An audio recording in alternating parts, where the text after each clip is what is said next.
no mercado que aconteceu foi o surgimento dos SSHD, que é um híbrido.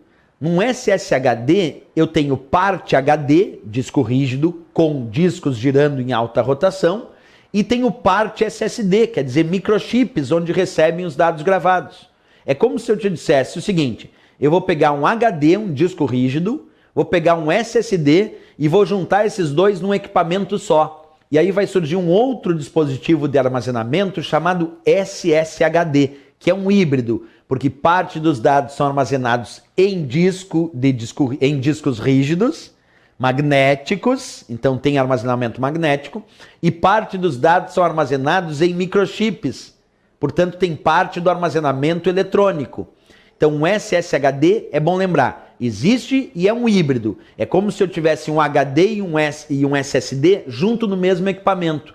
Vantagem disso, que eu consigo atingir altas capacidades de armazenamento com um custo não tão alto quanto o SSD, um pouquinho mais caro que o HD, mas com um grande desempenho, porque dados específicos, por exemplo, para a inicialização do meu sistema, podem ficar na parte SSD, e com isso eu vou ter um acesso mais rápido à inicialização do meu computador. Então a vantagem de ter um SSHD é que tu tem uma alternativa de aumento de desempenho, porque parte fica em microchips que são mais rápidos de acessar, de memória flash, e o restante do grande volume de dados vai ficar na parte disco rígido, na parte HD.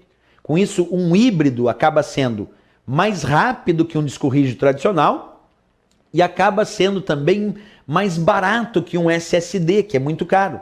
É um meio termo, então, entre o HD e o SSD. Vamos ler um pouquinho. Combinação das tecnologias de unidades de estado sólido, SSD, e disco rígido, o HDD. Com isso surgiu o SSHD, a união dos dois. Os discos híbridos de estado sólido unem essas tecnologias de modo eficiente, fornecendo desempenho semelhante à da SSD. Não tão desempenho, mas semelhante, próximo. E capacidade de disco rígido. Quer dizer, ele tem um desempenho semelhante ao SSD, rápido, e tem uma capacidade similar à de um HD. Quer dizer, muita capacidade. Ele junta as duas coisas num preço razoável. Um pouco mais caro que o HD, é claro, mas bem mais barato que um SSD. E a capacidade comum que eu encontro de SSHD pode girar na casa dos terabytes. 1 tera, 2 tera, 4 terabytes. Quer dizer, muita capacidade de armazenamento. Então o SSHD também é exemplo de memória secundária, porque não é a principal. É um exemplo de memória auxiliar, porque auxilia o armazenamento dos meus dados. É um periférico de entrada e saída, porque eu posso gravar os meus arquivos e ler.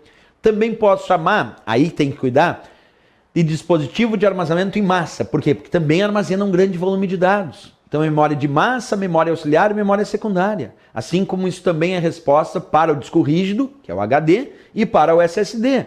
Outra coisa, se ele é híbrido, eu não posso dizer que o armazenamento dele é somente magnético ou somente eletrônico. O HD é somente magnético e o SSD é somente eletrônico. Mas o SSHD junta essas duas tecnologias. Ele tem parte de armazenamento magnético, em discos que giram a alta rotação, com aquele ímã, com aquele magneto na ponta, gravando e lendo os dados. E parte do armazenamento de dados dele é feito justamente em microchips, armazenamento eletrônico. Então o SSHD está em duas histórias, duas frentes. Armazenamento magnético e armazenamento eletrônico no mesmo dispositivo. Por isso que ele é um híbrido, com as descrições que a gente já deu aí em aula. Bem legal, então, também estudar a história do SSHD.